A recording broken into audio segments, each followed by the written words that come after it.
remercie. La parole est à Madame Eva Sas pour le groupe écologiste. Merci Madame la Présidente. Cet article propose de renforcer le malus poids en abaissant le seuil de 100 kg. Et au vu des conséquences de l'augmentation incessante du poids des véhicules sur les émissions de gaz à effet de serre et donc sur le dérèglement climatique dont on voit les conséquences de plus en plus fréquemment au quotidien, cet article, il va plutôt dans le bon sens. Toutefois, nous avons deux remarques. D'une part, le manque d'ambition de cette mesure. On aurait pu aller plus loin et abaisser le seuil d'entrée dans ce malus poids.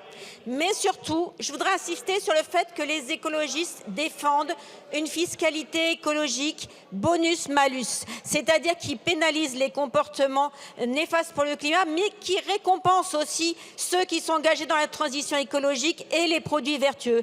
Or, vous faites exactement le contraire. Vous utilisez la fiscalité écologique pour remplir les caisses de l'État. Dans le même temps où vous alourdissez le malus, vous supprimez ou vous abaissez le bonus pour les véhicules propres. Ça, ce n'est pas du tout notre ligne.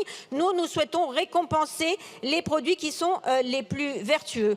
Par ailleurs, il faut flécher la fiscalité écologique vers le financement de la transition écologique. Et en particulier, sur ce sujet, il aurait fallu utiliser ces recettes supplémentaires, par exemple, pour financer le leasing social qui permet à des familles modestes en milieu rural d'acquérir un véhicule propre. Et pour autant, vous ne vous êtes absolument pas engagé sur les montants que vous allez consacrer au leasing social. Donc nous, oui, ça va dans le bon sens, mais il faut utiliser ces recettes non pas pour renflouer les caisses de l'État, mais bien pour financer la transition écologique et accompagner les ménages, surtout en milieu rural, pour l'acquisition de véhicules propres.